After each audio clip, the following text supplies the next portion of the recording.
primer libro de Samuel, en el capítulo número 1.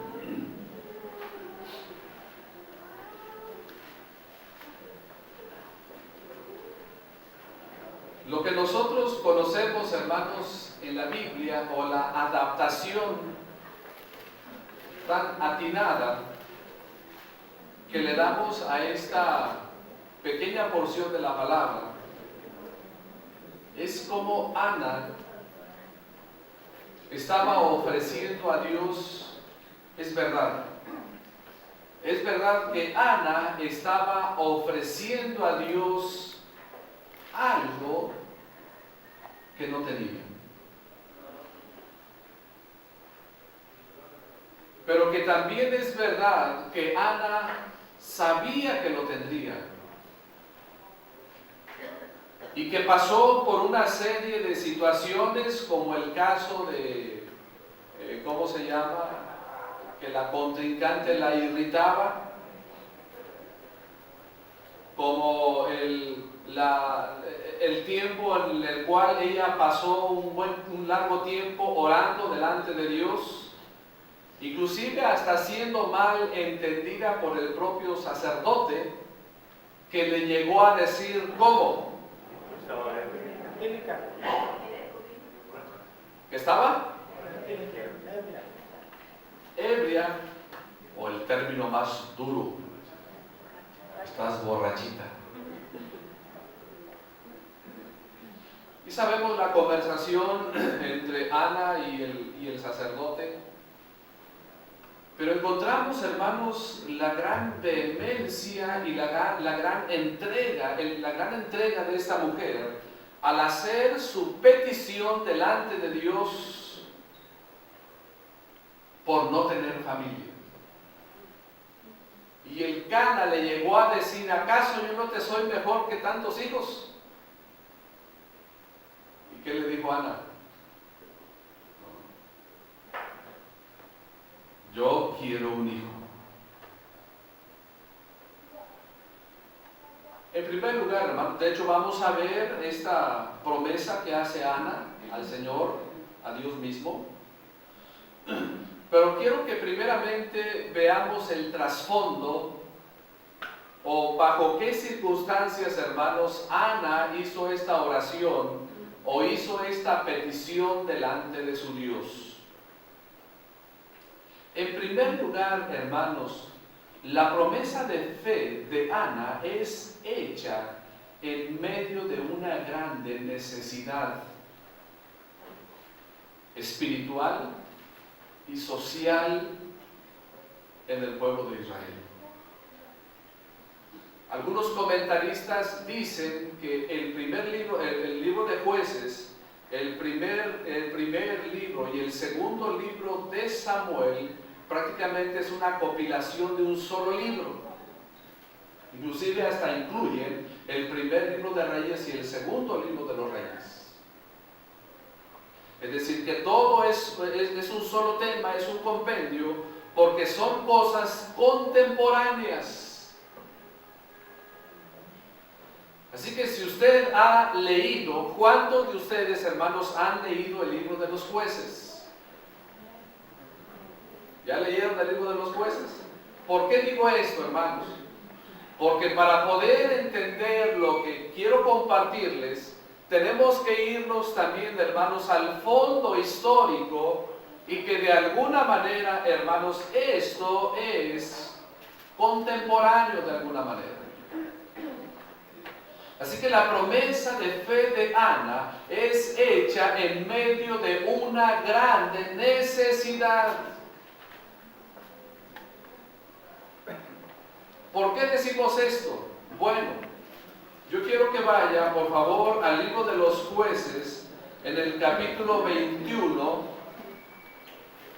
En el libro de los Jueces, ahí atrasito, no tiene que ir tan lejos, ahí atrasito, enseguida atrasito.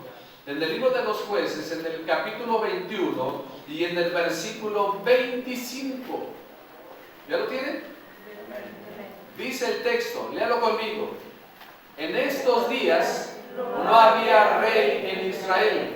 Cada uno hacía lo que bien le parecía. Ahora, si todos los que tengan Biblia dice, en estos días no había rey en Israel, cada uno hacía.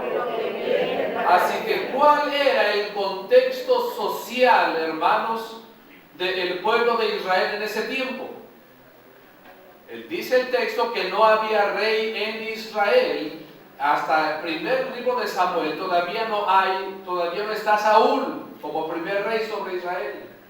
Así que, ¿cómo era, hermanos? ¿Cómo era la situación emocional, espiritual y social dentro del pueblo de Israel? Este texto, hermanos, prácticamente nos enseña que la situación era precaria, era difícil, era contradictoria. Prácticamente, hermanos, no había una estabilidad.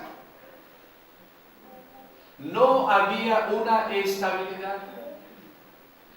Y el siguiente libro, hermanos, que es el libro de Ruth, el que tenemos de alguna manera escrito ahí cronológicamente como lo tenemos aquí en esta porción. El siguiente libro de los jueces, ¿cuál es? Ruth. Y esta experiencia, hermanos, que se menciona en el libro de Ruth, también es una experiencia vivida dentro del mismo libro de los jueces. Es más, algunos comentaristas, hermanos, identifican esta historia de Ruth injertada de alguna manera en el libro de los jueces, en los primeros capítulos del libro de los jueces. Particularmente en el capítulo 8 del libro de los jueces, Jueces capítulo 8, Jueces capítulo número 8, y en el versículo número 28, así fue subyugado Madián delante de los hijos de Israel, y nunca más volvió a levantar cabeza, y reposó la tierra 40 años en los días de Gedeón. Acuérdense que en los días de Gedeón, hermanos, cuando Gedeón, antes de que llegara a ser juez sobre Israel, prácticamente la nación estaba, ¿qué cosa, hermanos? Estaba completamente empobrecida. No había cosechas. ¿Por qué no había cosechas? Bueno, sí había cosechas. Pero ¿qué pasaba con las cosechas? Venían los madianitas y los amalecitas, ¿y qué hacían con la cosecha? La levantaban toda. Traían sus ganados, dice la Biblia, como la arena del mar, traían todos sus ganados y arrasaban con todas las cosechas. Y el libro de Jueces dice en los primeros capítulos, de esta manera el pueblo empobrecía. Ok, vamos con lo siguiente. Estamos tratando de definir el fondo histórico donde aparece en escena la oración de esta mujer. A eso, hermanos, le vamos a sumar también que el sacrificio y las ofrendas habían perdido el verdadero significado. Si usted va, por ejemplo, al capítulo 2 del primer libro de Samuel, solamente estoy hablando de cosas que están alrededor de esta situación y luego vamos particularmente a la situación. Si usted va al primer libro de Samuel, en el capítulo 2, en el versículo 12 dice, los hijos de Elí eran hombres impíos y no tenían conocimiento de Jehová. Y era costumbre de los sacerdotes con el pueblo, que cuando alguno ofrecía sacrificio, venía el criado del sacerdote mientras se cocía la carne, trayendo en su mano un garfio de 3 dientes, y lo metía en el perol, en la olla, en el caldero o en la marmita, y todo lo que sacaba el garfio, el sacerdote lo tomaba para sí. De esta manera hacían con todo israelita que venía a Silo. Asimismo, dice el versículo 15, asimismo antes de quemar la grosura, venía el criado del sacerdote y decía al que sacrificaba, da carne que asar para el sacerdote, porque no tomará de ti carne cocida, sino cruda. Si el hombre le respondía, quemen la grosura primero y después tomen tanto como que quieras, él respondía, ¿qué cosa? No, sino dámela ahora mismo, de otra manera yo la tomaré, ¿qué dice? por la fuerza. Era pues muy grande delante de Jehová el pecado de los jóvenes, porque los hombres, note, porque los hombres menospreciaban, ¿qué cosa, hermanos? Porque los hombres menospreciaban las ofrendas de Jehová. Así que el menosprecio llegó a un punto tal, hermanos, que la gente no le tomaba en cuenta, no le tomaba el verdadero sentido a la ofrenda que se le daba al verdadero Dios. La situación social, la situación espiritual, inclusive hasta la situación económica, estaba tan precaria en el tiempo del libro de los jueces, aquella historia que se injerta del libro de Ruth y la historia, hermanos, que aparece ahora en el primer libro de Samuel. Cada uno hacía lo que bien le parecía. Y esta última porción que les acabo de leer es ejemplo y es muestra de que efectivamente cada uno hacía lo que bien le parecía. Ahora las cosas tendrían de alguna manera que tener un orden. Y el orden iba a ser complicado, iba a ser difícil, puesto que la sociedad y los mismos líderes prácticamente estaban acostumbrados a otras cosas completamente fuera de la voluntad de Dios. Ahora, vamos a ver bajo qué condiciones ahora esta mujer hace su promesa a Dios en medio de esta situación. Vamos al primer libro de Samuel.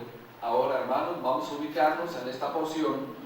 Primer libro de Samuel, capítulo 1, y el versículo número 9 en adelante. ¿Ya está ahí conmigo? Diré, hermanos, entonces lo siguiente. La familia hebrea de Elcana, que aparece en los primeros versículos, era una familia judía. Y esta familia guardaba y practicaba la ley. Y también eran temerosos de Jehová de los ejércitos. Esto nos lo enseña en el capítulo 1, versículo 3 y en el versículo número 11. Esta familia, hermanos, sin embargo, tenía un dilema o tenía una situación difícil, porque Ana no tenía hijos. Ana no podía concebir hijos. En la cultura judía, en la cultura hebrea, prácticamente era algo sobresaliente que la mujer en un matrimonio tuviera hijos, y particularmente, así está dado dentro de los usos y costumbres del pueblo hebreo, y particularmente varones.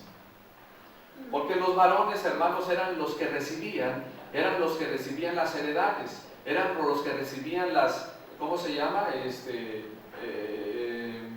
Las heredades, heredaban prácticamente todo, tenían la bendición de la primogenitura y tantas cosas, recaía principalmente sobre los varones. Este hecho, hermano, de no tener hijo, Ana, le causaba prácticamente, como nos lo dice la Biblia, le causaba una grande tristeza. Y Ana lloró delante de Dios y oró delante del Señor.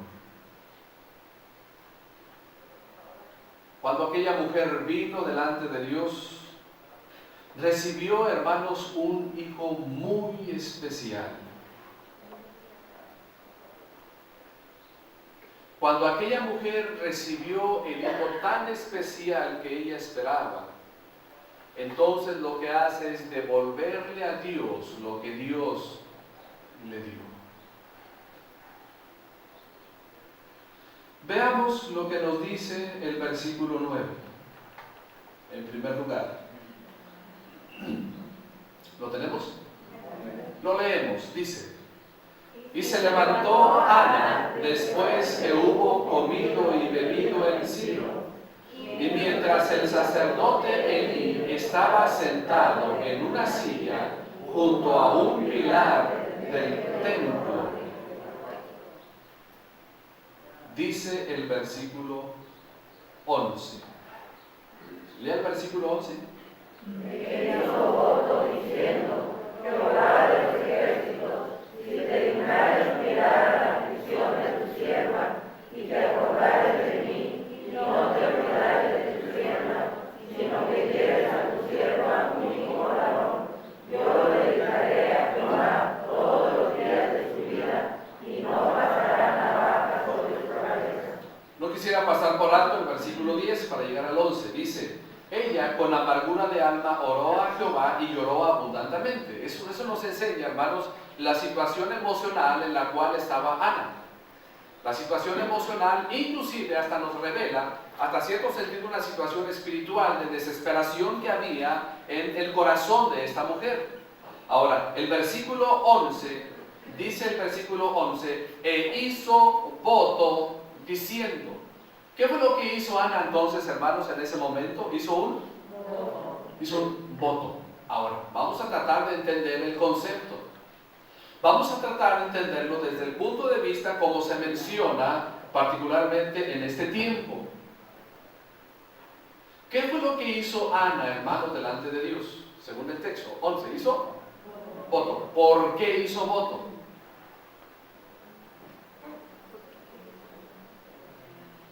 Porque ella quería, ¿qué cosa? Quería un hijo varón. Ahora, pero note el contenido del voto. Note el contenido del voto. El texto dice: Jehová de los ejércitos, si te dignares mirar la aflicción de tu sierva. ¿Qué está haciendo Ana allí? Con esa frase, mi pregunta es esta, hermanos. ¿Le está reclamando a Dios? ¿Está afrentando a Dios? ¿Le está diciendo a Dios, yo soy digna de que me des un hijo? ¿Le está exigiendo a Dios que le dé un hijo? ¿Cuál es la forma como ora esta mujer delante de Dios? Dice: si te dignares mirar la aflicción de tu sierva. Ahora, mi pregunta es esta: ¿qué implica la frase si te dignares? Si tú quieres. ¿Va? Si tuvieres misericordia, o si es tu voluntad. Si tú quieres, como le dijo el Señor Jesucristo a aquellos hombres enfermos, quiero, sé limpio. ¿Qué es lo que hace, hermanos? Esta mujer está orando con sabiduría delante de su Dios. Está orando con sabiduría. Había un voto de por medio. Vamos a ver lo que nos dice Números capítulo 30. Vaya conmigo a Números capítulo 30. Números capítulo 30. No me pierda el primer libro de Samuel. Números capítulo 30.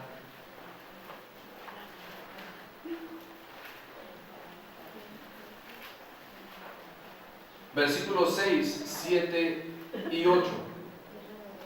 Números capítulo 30, versículos 6, 7 y 8. Había una ley con respecto a ese tipo de votos en la Biblia. Note lo que dice el texto. Pero si fuere casada e hiciere votos o pronunciare de sus labios cosa con que obligue su alma, si su marido lo oyere, y cuando lo oyere callare a ello, y los votos de ella serán firmes, los votos de ella serán firmes, y la obligación con que ligó su alma, ¿qué dice? Firme será. Pero si cuando su marido lo oyó, le vedó, es decir, entonces el voto que ella hizo, lo que pronunció de sus labios con que ligó su alma, será nulo y Jehová la perdonará. Es decir, la pregunta es esta: cuando Ana está haciendo ese voto delante de Dios, mi pregunta es esta: ¿está oyendo su marido? No está oyendo su marido. Es decir, que de alguna manera, hermanos, ella hace un compromiso muy importante delante de Dios.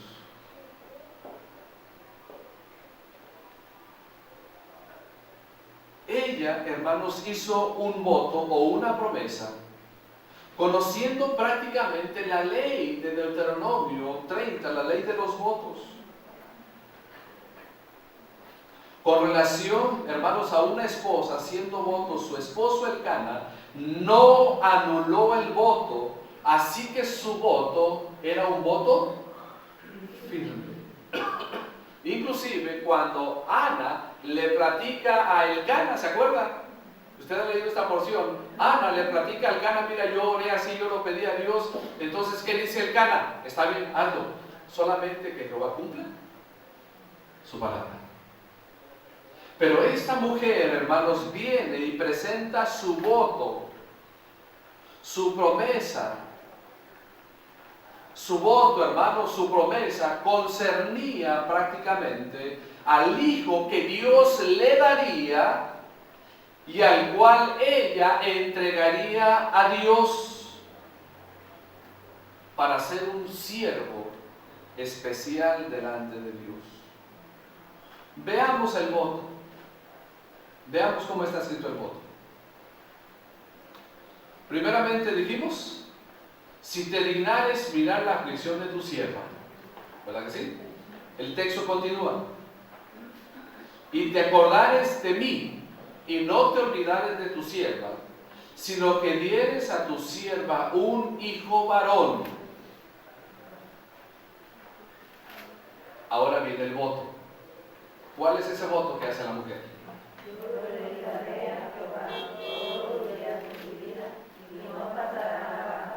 Ok, el voto consiste de dos maneras. La intención es particularmente esta, según el texto. Primeramente dice: yo lo dedicaré a Jehová todos los días de su vida. Ahora, mire, póngame atención, por favor. ¿Qué le está ofreciendo Ana a Dios? Le está ofreciendo su hijo. Y esto me lleva a mí a pensar en lo siguiente: que cuando nosotros le damos a Dios, no le estamos dando a Dios algo que Él ya anteriormente no nos haya dado. ¿No es cierto? Porque cuando yo le doy ofrenda a Dios, le estoy dando la ofrenda que Él ya me dio. Cuando yo le doy tiempo, le estoy dando un tiempo que Él ya me dio. Cuando yo le doy a Él talentos, le estoy dando algo que Él ya me dio. Cuando yo le doy a Él los dones, le estoy dando algo que Él ya me dio. No sé si entiende el concepto, hermanos. Nosotros jamás le hemos dado algo a Dios que sea particularmente de nosotros. Porque le hemos dado a Dios algo que ya Él nos ha dado. Pero ¿qué hace Ana? Ana está ofreciendo a su hijo. En esto consistía el voto. La segunda parte del voto tiene que ver con tener voto del nazareato. No pasar la navaja sobre su cabeza, no tomar absolutamente nada del jugo de la vid, ni tan siquiera los ollejos del jugo de la vid, ni tener contacto con muerto, de humano, ni de animales, y de todo eso. De eso consiste toda esa situación. Pero el voto es este, hermano. Yo te voy a dar, si tú me das de alguna manera, si tú me das este hijo, entonces yo lo voy a dedicar a ti. ¿Cuántos de nosotros, hermanos, sin lugar a duda, hemos hecho, hasta cierto sentido, hemos hecho votos a la ligera o compromisos con el Señor a la ligera? Y le voy a decir por qué hemos hecho compromisos con el Señor a la ligera. Los hemos hecho simple y sencillamente para salir del paso, para salir del atolladero. ¿Sí o no? Lo hemos hecho. Y ya una vez que lo tenemos, lo que le pedimos, ¿qué hacemos? Vámonos. Voy a comprar el primer boleto que vaya para Tarsis, como Jonás, ¿verdad? Mientras no lo tenemos, ¿cómo es nuestra actitud, hermano? A ver, ayúdenme. Mientras no lo tenemos, ¡ay, Señor!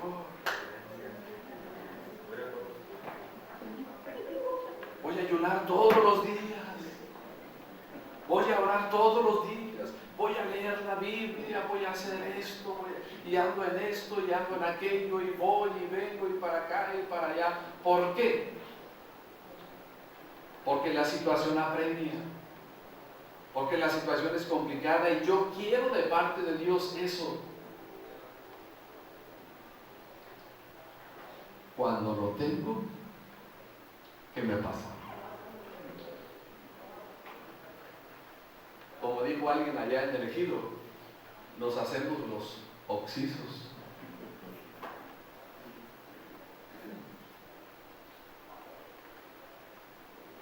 Ana dijo, Señor, si me dieres un hijo varón, yo lo dedicaré todos los días de su vida. Yo no sé cuántos padres de familia hemos orado así y le hemos dicho a Dios, Señor, si tú me das un hijo, yo lo voy a dedicar a ti.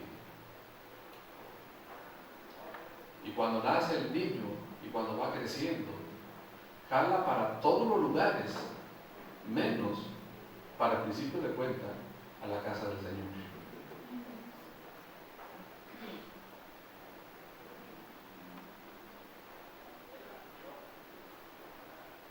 Y esto va para algunos que estoy viendo y para mí mismo.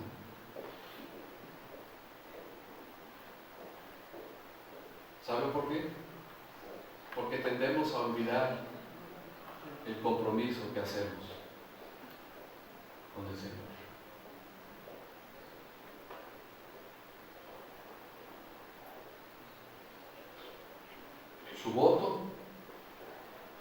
Su voto, hermanos, incluyó la promesa de que este hijo sería nazareo. Y esta ley está en Números capítulo 6, no lo vamos a buscar. Pero esta ley está implícita en el libro de Números, en el capítulo número 6.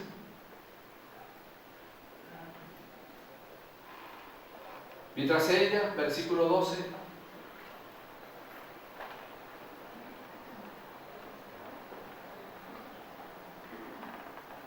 mientras ella oraba largamente delante de Jehová, Elí estaba observando la boca de ella, pero Ana hablaba en su corazón. Y solamente, ¿qué cosa? Se movían sus labios y su voz no se oía. Y Elí la tuvo por él. Entonces le dijo Elí, ¿hasta cuándo estarás ebria? Digiere tu vino. O sea, ya que se te pasa el efecto de la borrachera. Y Ana le respondió diciendo, no, Señor mío, yo soy una mujer atribulada de espíritu. No he bebido vino ni sidra, sino que he derramado mi alma delante de Jehová. No tengas a tu sierva por una mujer impía, porque por la magnitud de mis congojas y de mi aflicción he hablado hasta ahora.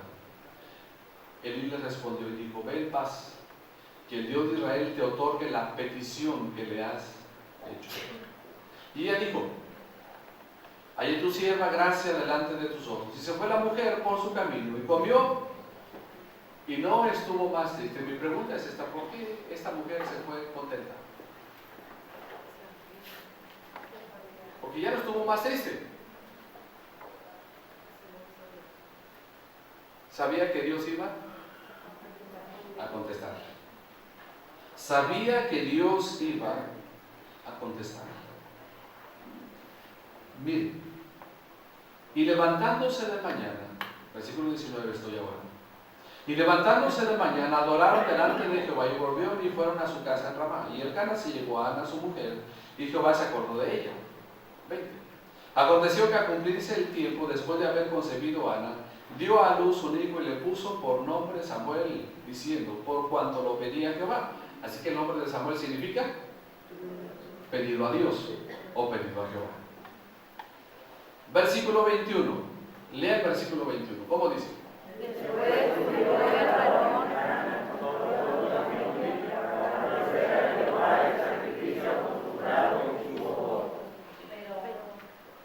Después subió el varón Después subió el varón Elcana con su familia para ofrecer a Jehová el sacrificio acostumbrado. ¿Y qué dice al final del texto? ¿Cuál voto? El voto de Ana. ¿En qué consistía este voto? Lo voy a dedicar a ti todos los días de su vida.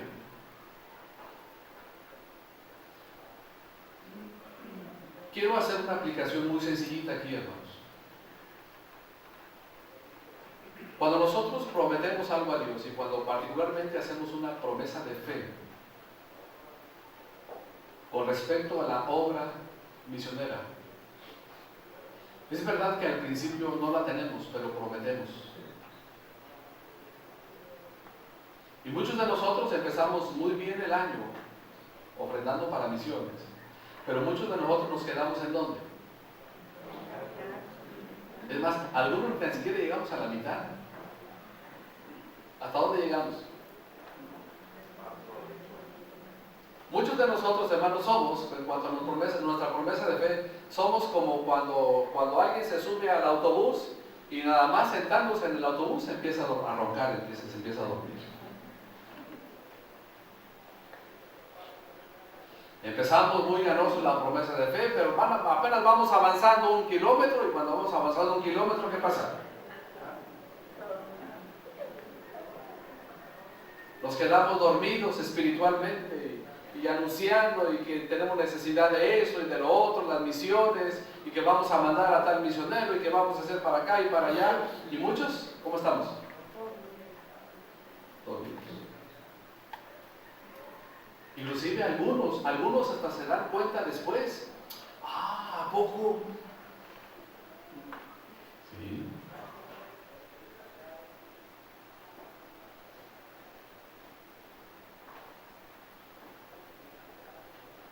Después subió el varón Elcana, esto es del 21, con toda su familia para ofrecer a Jehová el sacrificio acostumbrado y su voto. ¿Qué dice el versículo 22? Pero Ana no subió, sino que no tocó a su marido. Yo no subiré hasta que el niño sea destetado, para que lo lleve y sea presentado delante de Jehová, y se quede Ana para siempre. Entonces, ¿quién subió primero? Primero subió su esposo. ¿Y qué dijo Ana? Pero Ana no subió, sino dijo a su marido, yo no subiré hasta que el niño sea destetado. ¿Cuántos años?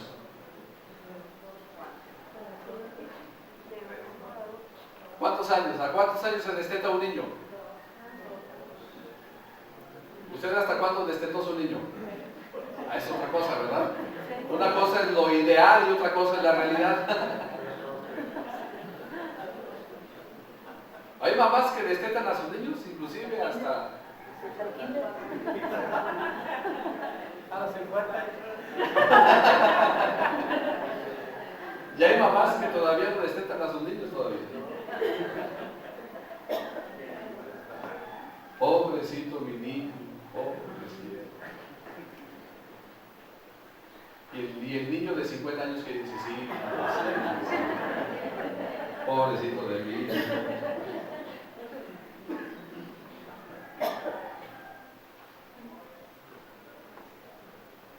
¿Por qué el niño lo iba a llevar cuando iba a ser destetado? Porque ya el niño ya no iba a probar qué cosa. Ya no iba a tener necesidad de leche ni de nodriza. Ahora sí iba a quedar en el tabernáculo donde vivía Elí.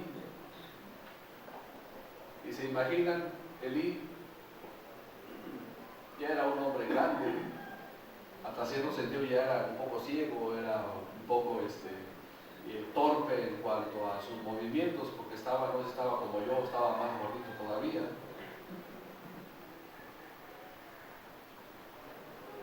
Que a lo mejor sus hijos le iban a dar a coscorrones al pobrecito Samuelito, ¿verdad? Porque eran bien tremendos.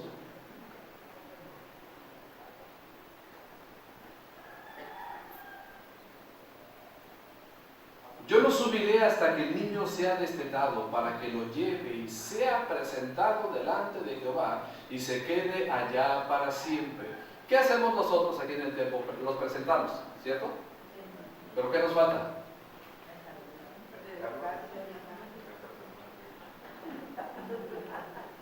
¿Qué nos falta, hermanas, hermanos? ¿Qué nos falta según el texto?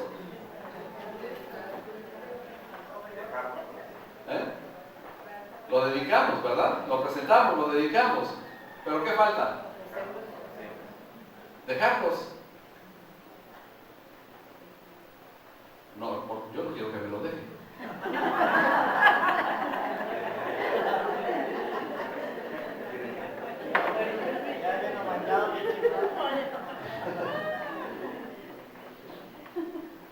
Pero sí quiero que aprendamos a dejárselos a Dios. Y a veces eso no hemos aprendido. Es la verdad. A veces no hemos aprendido, porque muchas veces el muchacho ya tiene 16, 17 años, te ves aprovechando las correas de los tenis.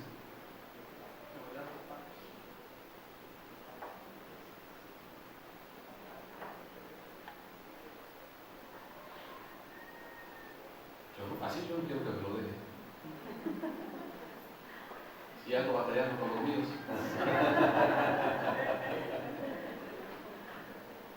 Que aprendamos a dejárselos a Dios.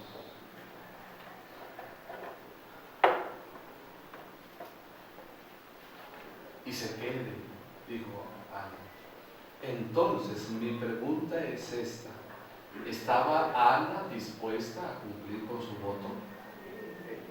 Sí. Al final del mes vamos a hacer un voto de promesa de fe.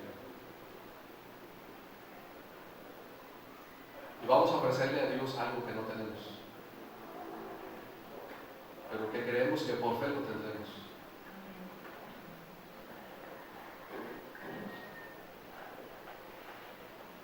Y eso es lo que tenemos que hacer. ¿Cómo debe de vivir el creyente según la Biblia? Por fe. ¿Cómo andamos? Por fe. No por feria, sino por fe. Y a muchos de nosotros, hermanos, es la realidad, a muchos de nosotros nos hace falta vivir por fe.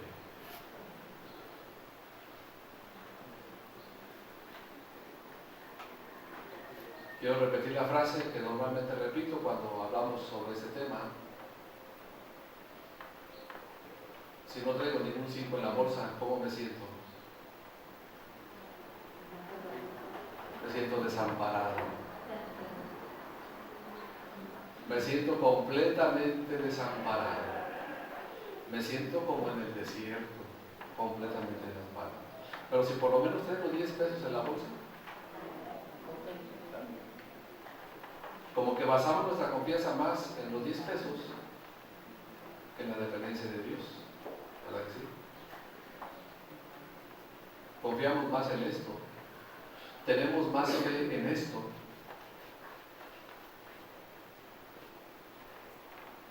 En Dios. Y yo le pregunto una cosa: ¿alguna vez Dios le ha fallado? ¿Por qué tiene que hacerlo ahora Dios entonces? Él no lo va a hacer. La realidad, hermanos, es que nosotros nos aprovechamos de Dios. Nosotros somos unos aprovechados, ¿no saben? Nos aprovechamos cuando decimos, aunque Él es fiel, pero yo no soy fiel, Él permanece fiel. Nos aprovechamos de esa fidelidad de Dios. Entonces, ¿qué hizo Ana? Llevó a su pequeño. ¿Estamos en qué versículo, hermanos? 22. Cuando Samuel, hermanos, tenía 2 o 3 años, ella se lo trajo allí, el sacerdote, y lo entregó al Señor. ¿Qué versículo voy, perdón? Y Elcana, su marido, le respondió: haz lo que bien te parezca, quédate hasta que lo destetes, solamente que cumpla Jehová su palabra. Y se quedó la mujer y crió a su hijo, hasta que lo destetó.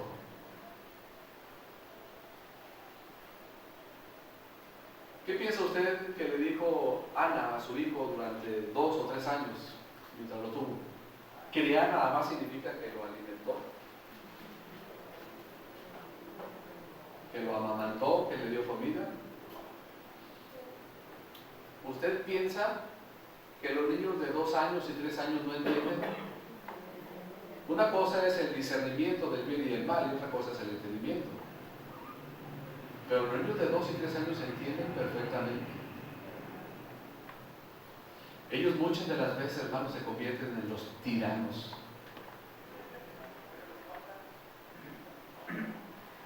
Porque manejan a sus padres a su antojo.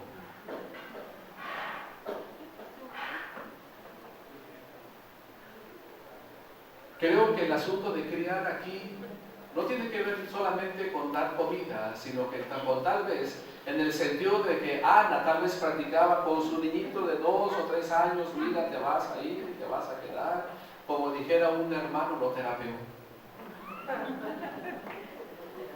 Le estuvo diciendo, le estuvo enseñando: mira, te vas a ir y vas a estar allá. Tal vez el niño no lo entendía, tal vez no lo entendía. Como muchos de nosotros pensamos que a veces los niños no entienden. ¿Usted cree que los niños no entienden? Sí. ¿Verdad que sí entienden?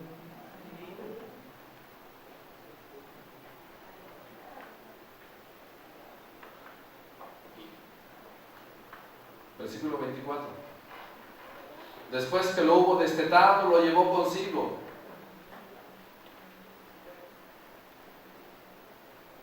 Lo llevó consigo. ¿Pero con qué más?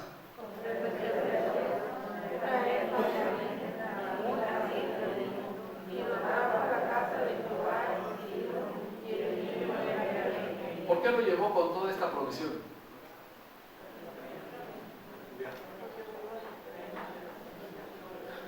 ¿Se da cuenta?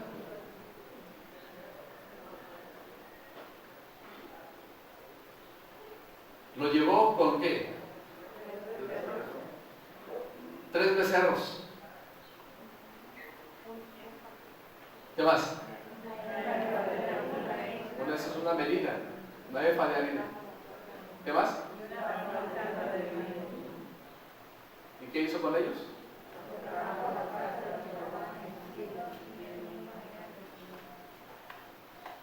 Esa es la ofrenda de Ana. ¿El voto cuál era? El niño.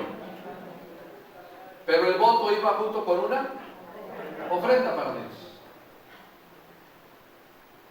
Nosotros a veces pensamos y decimos: no, es que yo ya limpio, yo ya di mi diezmo, ya con eso es suficiente.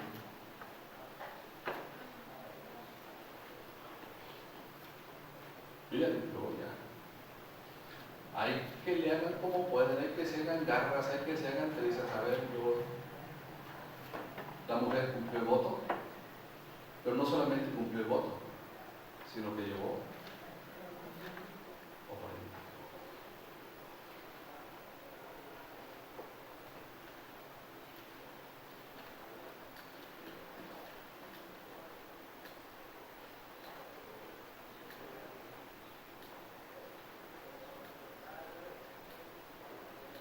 Y matando el becerro, trajeron el niño allí.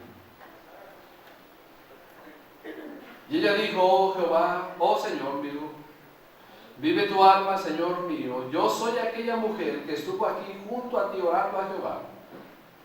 Lea el 27, por favor, ¿cómo dice? ¿Qué significa para usted el versículo 27? Yo oraba por este niño, ¿te acuerdas? Y tal vez Elí dijo, sí me acuerdo. Bueno, mira, aquí está el niño. Por este niño oraba y Jehová me dio lo que le pedí. Ahora, note el hilo del versículo 28 y terminamos con esto. Miren, yo, note, no está diciendo mi esposo y yo. ¿Se da cuenta? ¿Quién está diciendo eso? ¿Por qué ella? Porque ella fue la que hizo el voto. ¿Se opuso su marido para ello? No. Mi pregunta es esta: ¿cuántos maridos hay que se oponen para que su esposa o sus hijos sirvan a Dios?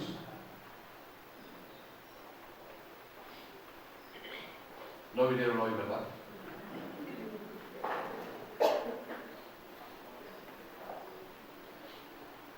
Hermano, no se ponga.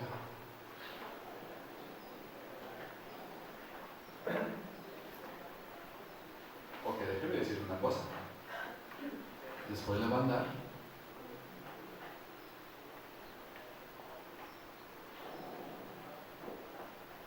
Judith, si el día de mañana Linda dice, mamá, yo quiero hacer esto para Dios, no se lo impidas. Porque lamentablemente ha habido hasta padres cristianos que le impiden a sus hijos servir a Dios. Y eso es triste. Eso es muy lamentable.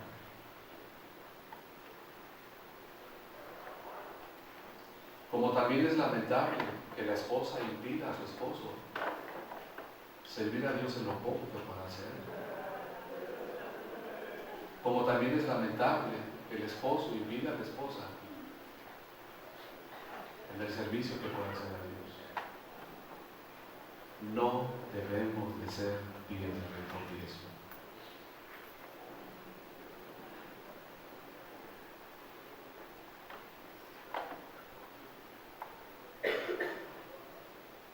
Ella dijo,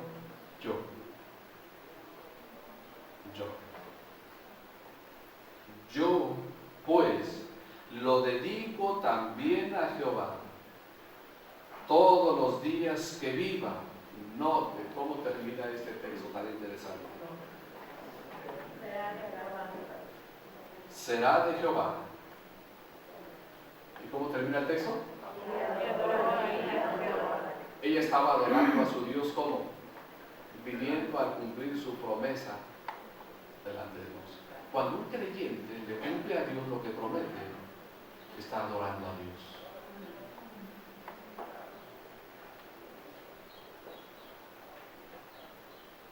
El tiempo de entregar al niño Samuel, hermanos, era un tiempo de adoración.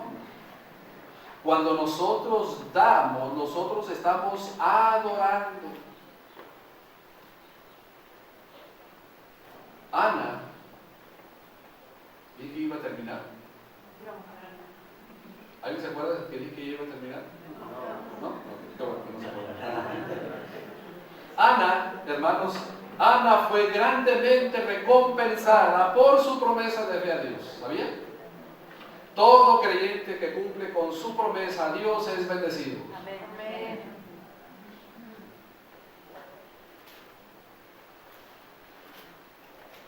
Y yo puedo platicar de experiencias propias, pero no se trata de mi experiencia propia. Se trata de decirle lo que dice la Biblia. Porque si no, entonces el objetivo se pierde.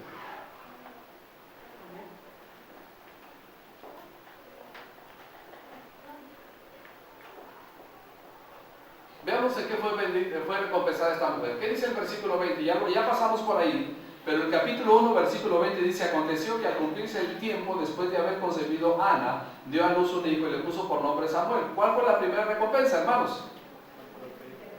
Fue madre. Esta es la primera recompensa que recibió Ana de parte de Dios. En el capítulo 2, versículo 1 al versículo 10, hermanos, encontramos la recompensa del gozo y del canto por haber obedecido y haber cumplido la promesa. Note lo que dice. Y Ana oró y dijo, mi corazón, ¿qué cosa, hermanos? Se regocija en Jehová, mi poder se exalta en Jehová, mi boca se ensanchó sobre mis enemigos, por cuanto me alegré en tu salvación. No hay santo como Jehová, porque no hay ninguno fuera de ti, y no hay refugio como el Dios nuestro. No multipliquéis palabras de grandeza y altanería. Cesen las palabras arrogantes de vuestra boca, porque el Dios de todo saber es Jehová, y a Él toca. ¿Qué cosa dice, hermanos? ¿Por qué? Porque lo experimentó. Dios estaba pesando sus acciones. Los arcos de los fuertes fueron quebrados, y los débiles se ciñeron de poder. Los saciados se alquilaron por pan, y los hambrientos dejaron de tener hambre. Hasta la estéril ha dado a luz, como dice, hermanos, 7, y a la que tenía muchos hijos languidece.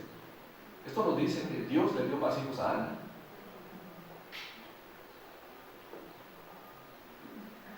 Así que, ¿qué hizo Ana, hermanos? Cumplió lo que prometió. En otras palabras, ¿qué fue lo que hizo Ana? Simple y sencillamente sembrar lo que ella había prometido delante de Dios, y fue bendecida por Dios. Jehová mata y Él da vida, Él hace descender al Seol y hace subir. Jehová empobrece y Él enriquece, abate y enaltece. Él levanta del polvo al pobre, y del muladar exalta al menesteroso, para hacerle sentarse con los príncipes y heredar un sitio de honor, porque de Jehová son las columnas de la tierra, y Él afirmó sobre ellas el mundo. Él guarda los pies de sus santos, mas los impíos perecen en tinieblas, porque nadie será fuerte por su propia fuerza. Delante de Jehová serán quebrantados sus adversarios, y sobre ellos tronará desde los cielos. Jehová juzgará los confines de la tierra, dará poder a su rey, y exaltará el poderío de su ungido. Entonces Ana recibió la recompensa de gozo y del cántico delante del Señor. En el versículo capítulo 2 y en el versículo 26 encontramos otra recompensa en el versículo 26. Y el joven Samuel iba creciendo y era acepto delante de Dios y delante de los hombres. La recompensa, hermanos, de ver a su hijo creciendo espiritualmente y socialmente, sobre todo delante del Señor. Y al último, en el capítulo 3, versículo 1 al versículo 4, la recompensa de ver a su hijo recibir un llamamiento especial de parte del Señor para el ministerio.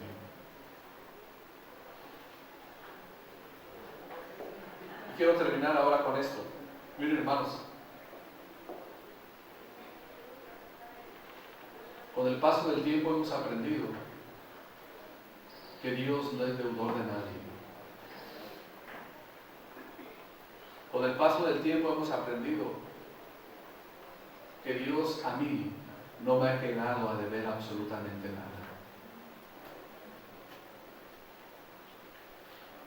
Nada me ha quedado a deber Dios.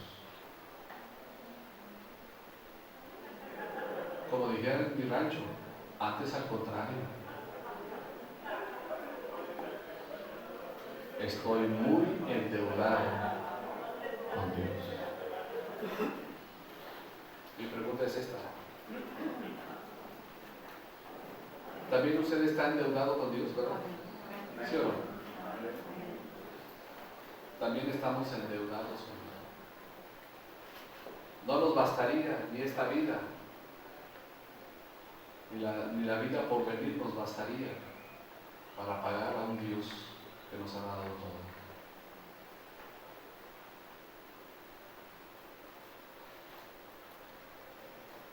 Nosotros aquí en la tierra dependemos de Él, ¿verdad que sí? Pero quiero decir una cosa, que cuando estemos en el cielo seguiremos dependiendo de Él, porque Él será la luz.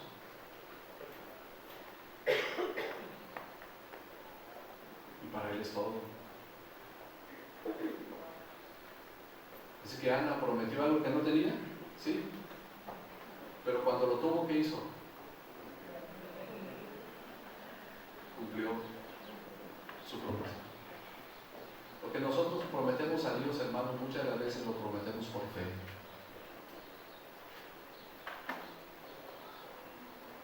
La promesa de fe que algunos prometimos al inicio del año pasado, qué bueno que nos hemos mantenido. Si no nos hemos mantenido, la exhortación de hermanos es para que seamos valientes y sigamos caminando por fe. Que sigamos haciéndolo. Atrévase. Atrevámonos, hermanos, a vivir por fe. Pablo dice, porque lo que se ve, hay que esperar. Muy pocos creyentes, hermanos, se aventuran, en el sentido correcto de la palabra, se aventuran en el camino de la fe en Jesucristo.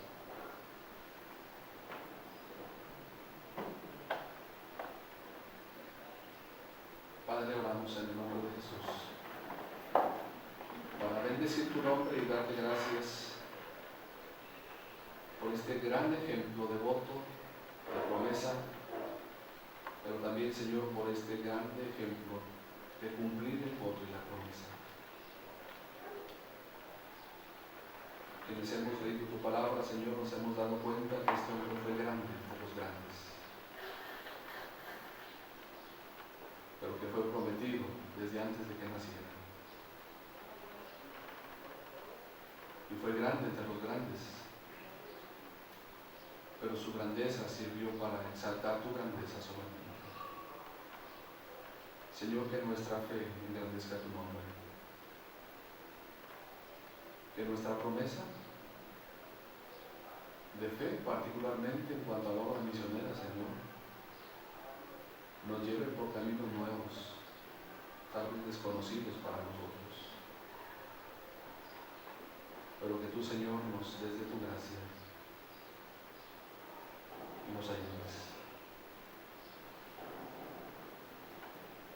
Gracias, Dios, por darnos este tiempo para meditar en esta porción de tu palabra. Oro para pedirte, Señor, que tu palabra haya cabida en cada corazón, en cada mente, en cada intención, en cada propósito. En la vida de tus hijos, en la vida de tu iglesia, Señor. Oramos en Cristo Jesús.